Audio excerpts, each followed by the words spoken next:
Hello and welcome to another episode of Words with Myself. The word strength means something different to every individual. We all have our own preconceived idea of what strength means.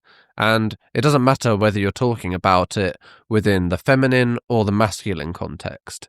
Strength seems to be seen as hard or aggressive or rough or powerful. It is rarely acknowledged or appreciated the strength of being soft, the strength of being gentle. There are many people that are considered strong, yet are acting out of weakness. For instance, somebody who is very statuesque or built or physically powerful and imposing and intimidating, they might be seen as a strong individual. And people would likely be scared of this kind of person. They would fear the physical strength that that person has. But to call this strength is a mistake and it's inaccurate. And when you do that, when you identify this kind of person or behavior as strong, we actually reinforce it. We make it something that it's not, and that person's ego then grows and they feel like they have to do more of that kind of stuff, be more intimidating, be more aggressive, be more loud, and that will make them seem stronger. So they feed off the image of strength while actually being very weak. Strong people don't feel the need to belittle others. Strong people don't need the affirmation and confirmation from everyone around them to go, yeah, look at me, I'm strong. I'm somebody who's tough. Real tough people, real strong people, real warriors, they don't need that kind of approval. They're not looking for a fight because they have nothing to prove. They're not looking to justify their strength. They have a strength that is internal and unwaverable. And despite this being quite obvious, it's still widely understood among society that the strong are the people who are physically imposing.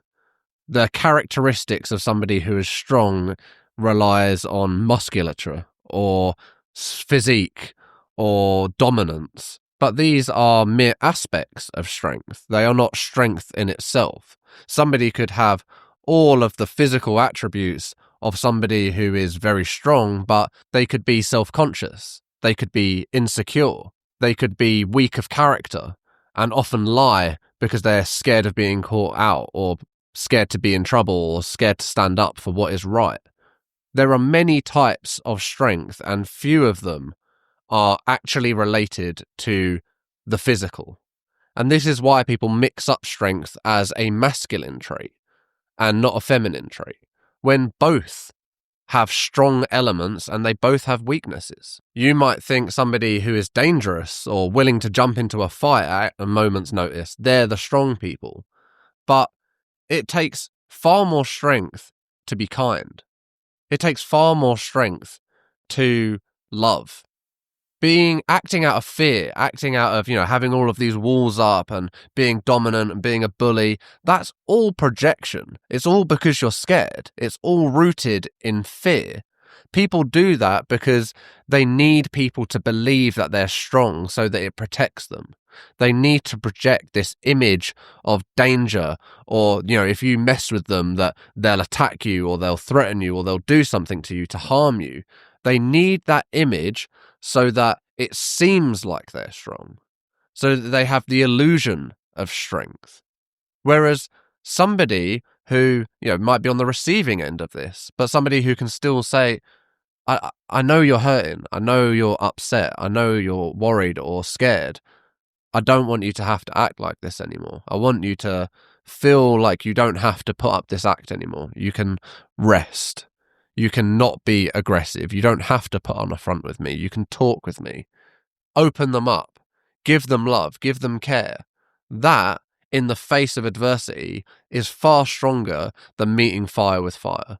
Than, somebody says that they want to do something to you and you say you want to do something to them back, or that you'll do this and they'll do that, and getting in this sort of pissing contest around who's the strongest or the most macho. It's a ridiculous concept, and it's ridiculous to think that that is the marker of strength. yet it's so widely accepted. For me, strength has nothing to do with how much you lift in the gym. It has to do with your character, your heart, and your soul. It's who you are when nobody is around. It's what you do for others. It's do you stand up for what you believe in? That is strength, but it is paradoxical because it feels like weakness. When you are kind to somebody who is not kind to you back, it feels like you're giving them something and they're taking from you and you're being made a fool of, or you're being taken advantage of, or all this kind of stuff.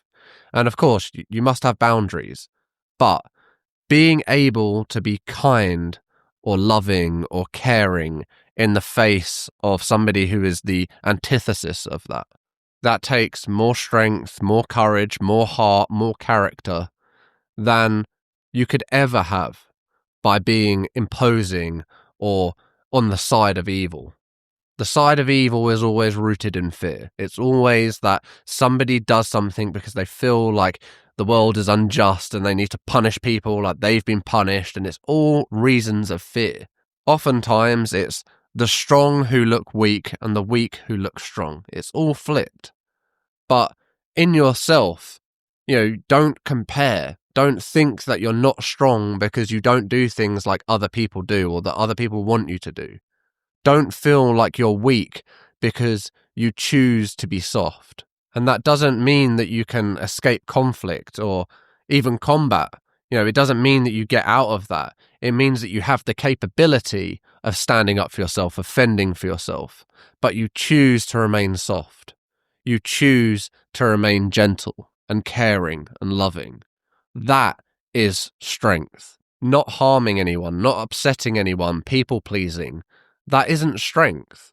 That is fear and weakness disguising itself in a nice person.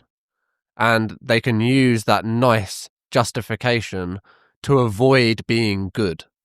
But really, you should be striving to be good.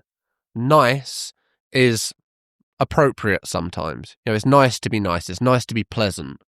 But nice at the expense of your values, nice at the expense of somebody else, nice at the expense of doing the right thing, that is a person living in fear.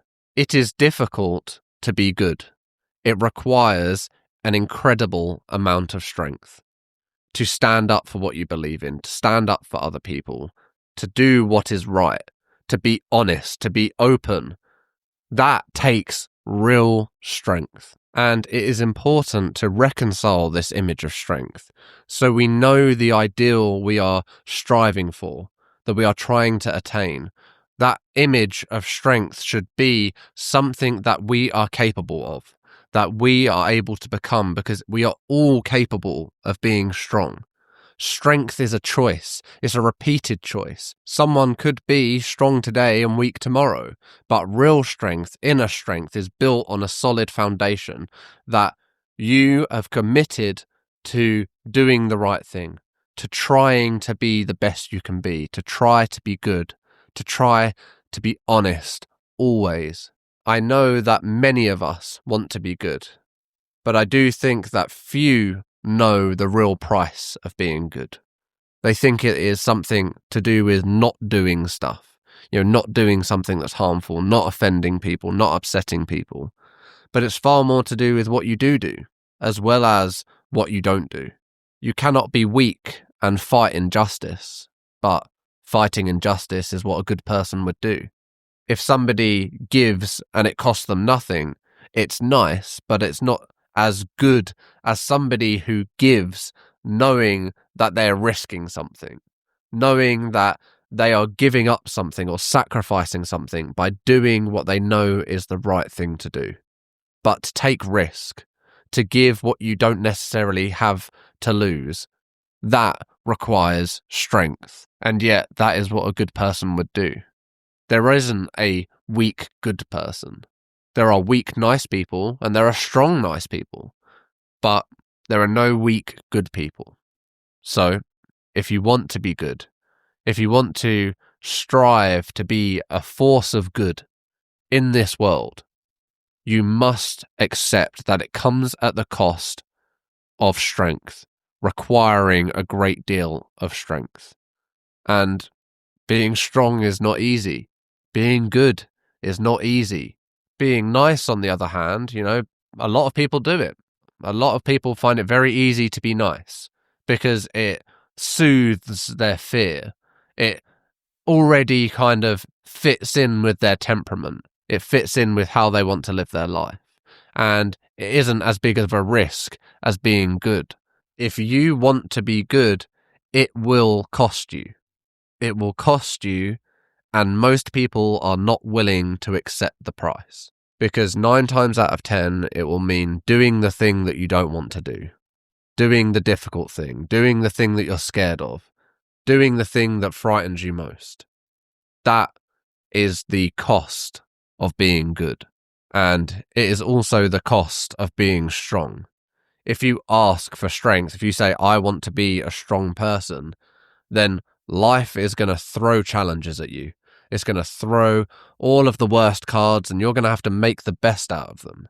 Because you cannot be strong and have it easy. You cannot be good and have it easy. So if you hold these things in your mind that you want an easy life, then you have to accept that you can't be a good person. Not good. You can be nice. You can be pleasant. You can be a joy to be around.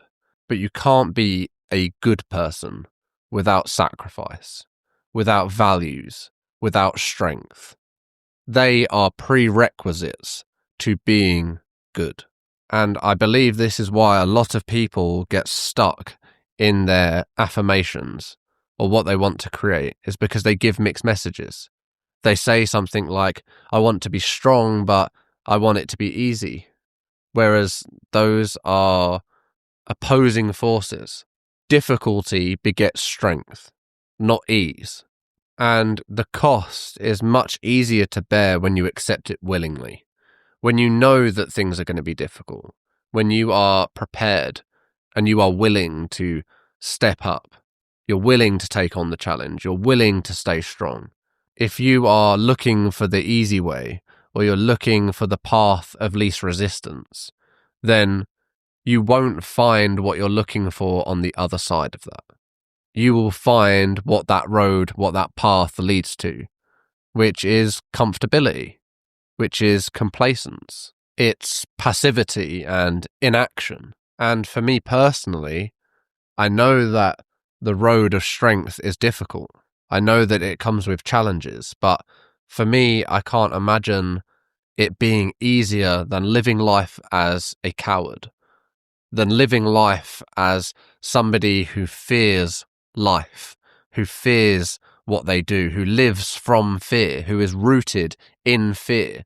To do that forever, that is, to me, far more difficult than the difficulty of being strong. As paradoxical as that sounds, I think to do the difficult thing in the first place is easier than living life suffering knowing that you didn't, of dealing with the consequences of weakness. To me, that would be far more difficult, far more suffering and pain and torment than being strong, than being good, than doing the right thing. So you must accept your path, and you must choose it wisely. Thank you for listening.